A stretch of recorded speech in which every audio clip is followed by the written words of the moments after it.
Hi, everybody. This is an introduction to your Capstone Project for winery ops management. The idea here is to have you work in your groups to start a business plan. Your groups are going to be slightly different than your wine groups because I've shuffled some people around that have some experience in this. So I want to make sure that the teams are a little more evenly weighted. So as we move forward, go ahead and check that out. I'll post up the list on Canvas. So the whole quarter is going to lead up to the creation of this document. So the way the quarter works is we're going to have a number of assignments that are due every week. And you can work on those as a group, or you can assign them to individuals in your group. Just make sure that that individual actually completes it because it'll hurt your grade. But if everybody works on one section, then this doesn't become too onerous. And then you guys just work together to compile it. I would expect this document's pretty big by the time it's all said and done. And the other thing is I want you guys to use your imagination. Feel free to call us that have facilities that are similar to the one you're assigned. And if you need some contacts, I can work on that. But the most important thing is make this meaningful. Maybe you're already thinking about in the back of your mind starting a business, or maybe there's some other opportunities out there that look really good to you. I've suggested a few to you on your groups, but those aren't hard and fast. Your first assignment is really to kind of create a business description of what you guys are going to offer. But I want you to make it meaningful because might come a point in time that you can break this out and already have the foundation for what you're going to be doing if you decide to start your own business. If you do decide to start your own business, I think what we want to talk about is entrepreneurship. And there's a lot to be said about owning your own business. And we'll talk about some of my experiences in entrepreneurship between Creekside sellers and college sellers, and some of the things that have led to success, and why that's meaningful, and why it's probably one of the greatest things you can ever do. But that being said, it is one of the hardest things you might ever decide to do. So we just want to talk about that. So what are the elements of a successful business plan?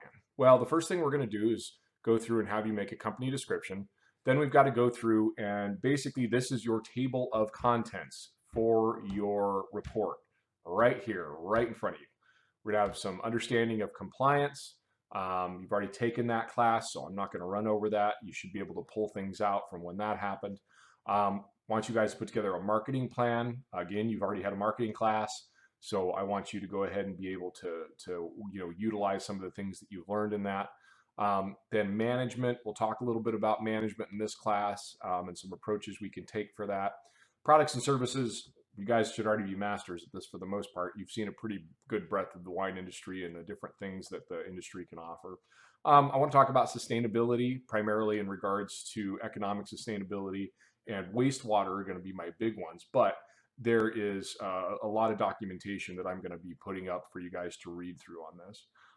Design and operations, how are you going to design a winery to function? Milestones and timelines, then how much money are you going to need? Because at the end of the day, that's how this has to work out. And then the way you wrap it all up is with an executive summary. So let's go ahead and go through on this. Your first assignment is going to be a company description. And now this is part of the project as a whole, but your company description is what's the purpose of the business? Why on earth are you doing this? Why is it necessary? Is this a necessary thing to do? What is it going to add to the wine industry as a whole? Of course, include your marketing and sales strategies just on a glancing effort, not on a big detailed thing, but this is sort of your brainstorming session. Again, brainstorming on your funding required. How much is it going to take? I would say do this as a first blush, and then how are you going to use that money? Where are you going to spend it? And what's going to work out well for you. But again, in the company description, this should just be a broad, overall, overarching brainstorm session. Shouldn't be more than a page or two long, just something that's going to give you a guide to start the more in-depth process. Your understanding of compliance, again, you've already had compliance class. You guys probably know as much about this as I do, but I wanted to go ahead and put some links in here for you guys to be able to get to local planning authorities and state planning authorities and federal authorities. So look at the type of licensures you'll need in order to do the kind of business that you're going to do.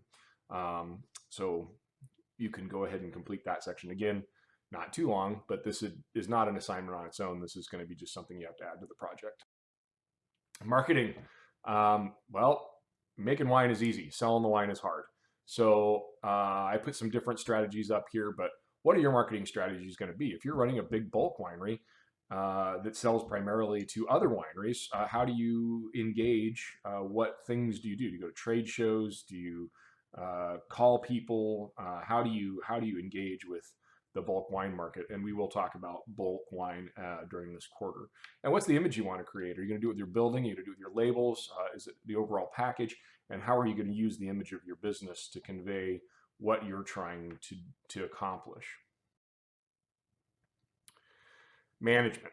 Who's going to work for you? Put together a hierarchy. I'll post up a hierarchy. There's plenty of them to be found on Google. You can easily build one in a number of different ways. But who's going to work for you? You might be a winemaker. You might be a bulk wine producer. You might need a viticulturist. You need a tasting room manager. What do all these things look like? And then realize, kind of think about what that's going to cost as well. So this will also be a section. Just do a hierarchy and who's going to work for you and what their job is and why you should have them working for you. Again, we'll have some resources for this. The next thing you want to do is get really detailed on your products and services. What are you going to make? Really granular. Are you a big production facility? Are you a high-end winery? And then again, is that appropriate for where you're located?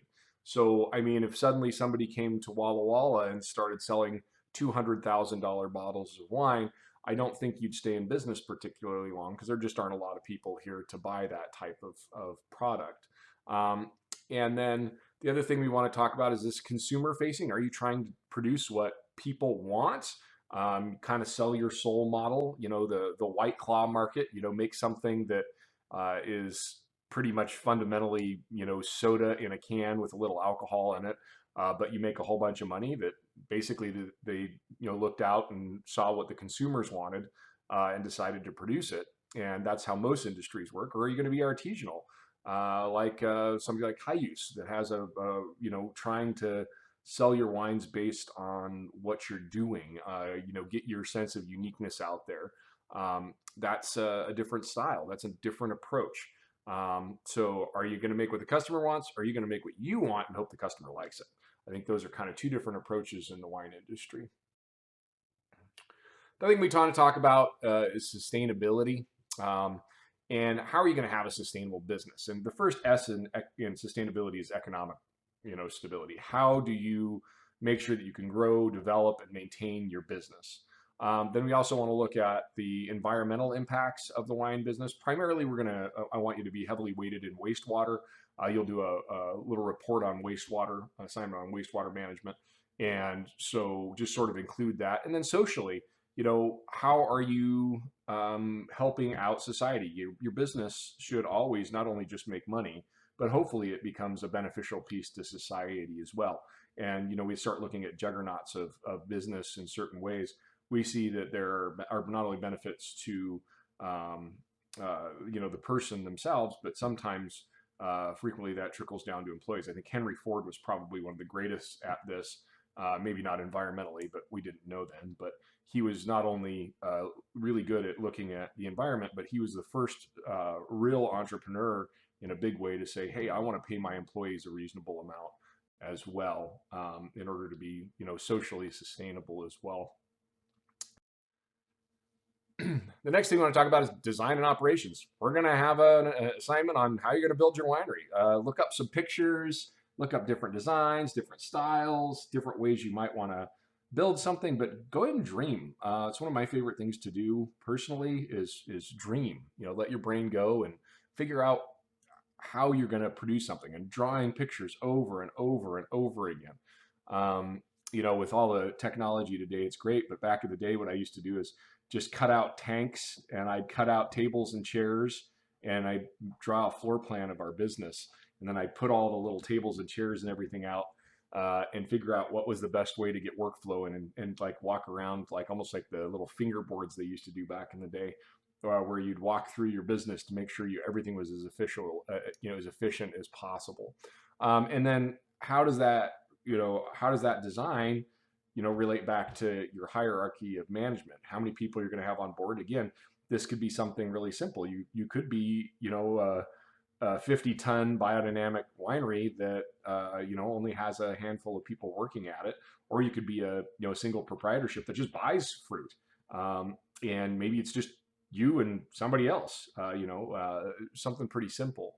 And then the thing I want you to do is sort of elaborate in this process about your production strategies. Like, what are you going to do? How are you going to do it? How are you going to make this really meaningful in a real way? So do some SOPs, do a HACCP plan, hazard analysis, critical control point. Again, we'll talk about that.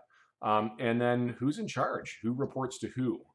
Because you sort of have to have that, or do you have an egalitarian sort of level playing field at your business? Milestones and goals. Everybody should do this anyway in life. You should be doing this no matter what. Right now it's a little tricky, but I would say establish plans, something along the lines of, in 3 months we want to have, X secured. We want to have, investors or money or whatever it is you want to be doing, or just have a defined business. 6 months, where do you want to be? Are you going to be building, or are you just offering a product? Where are you going to be in 6 months? Then 1 year, really holistically, where are you going to be in a year? What are some milestones and goals that you want to hit, and lay those out pretty well? And then after 3 years, what are some things you hope to be doing? And then 5 years, just that long-term plan of how you're either going to grow your business, or how you're going to maximize your business, or whatever it's going to be that brings maximum benefit to you and your employees, if that's your goal. Sort of depends on what you're trying to do. Are you going to bring maximum benefit to your consumer? So the last thing is money. So how much money do you need? We'll go over some statements of cash flow, some financial statements. You guys will take a look at college sellers. We'll go through that. On how much money do you need to make in a month to cover expenses? So payroll is interesting. So realize that when you pay payroll, if you pay somebody $50,000 a year, that costs you closer to $75,000 a year as the business owner by the time you pay benefits and both sides of the tax equation. Then your cost of goods sold, COGS, this is something that we need to sort of ram into your head. How much does your product cost to produce? So in this case, how much do your grapes cost? Then divide that into each bottle. Then define how much goes into that cost of goods sold if you had barrels or oak adjuncts or any yeast or enological supplies. Then bottling tends to be, actually, the crazy part is in production of wine, the packaging can very frequently be the most expensive piece. And to give you an example of that, our scholarship white at school costs about $3 a bottle to produce, whereas our rosé of Grenache costs a little closer to $6 a bottle to produce, in terms of just raw product, no overhead, no management, no anything else. Just because of the way that we bottle it on a single run, which is expensive. Then we order in just single bottles, which is expensive. And then we order labels on their own, which is expensive. So these things are all pretty challenging in terms of costs. So you can see how a limited run becomes much more expensive. Whereas when you just include something in a broader sense, it becomes much more efficient. And that's called economies of scale.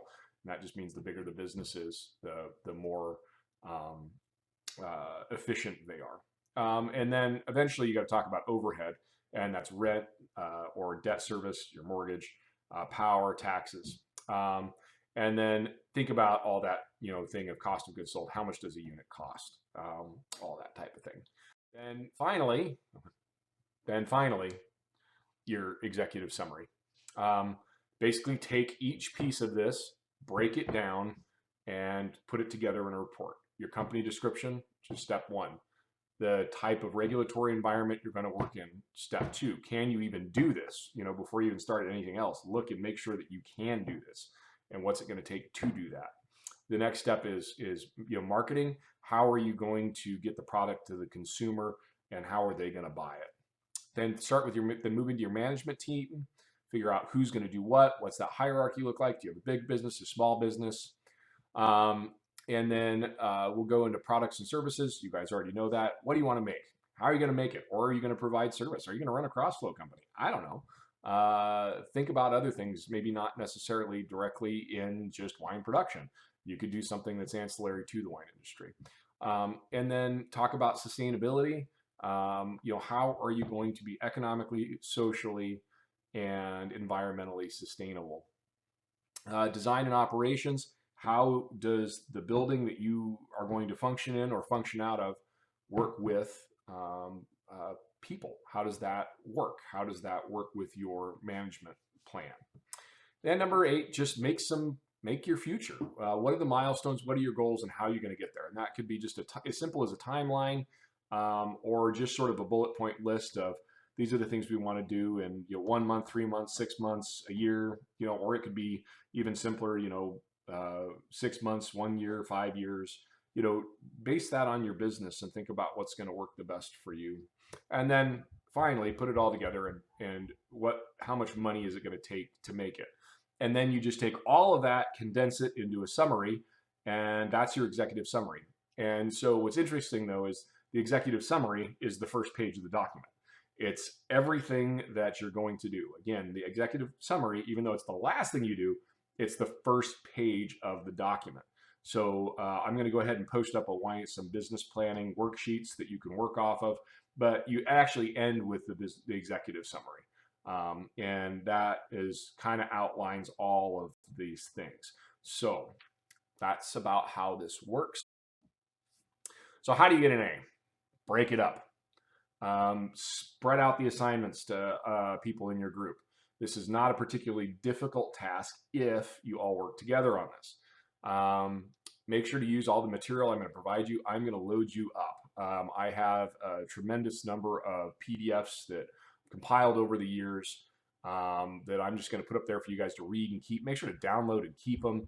This is a very valuable pool of things that I've used, and I think you could probably use as well. But of course, feel free to use outside sources and research elsewhere. Just make sure that they're good, solid resources. Don't rely on the homebrew forum. Unless there's a local billionaire on it that happens to have lots of business sense, then maybe we'll listen. And then again, if you just do these assignments throughout the quarter, you're 80% of the way there.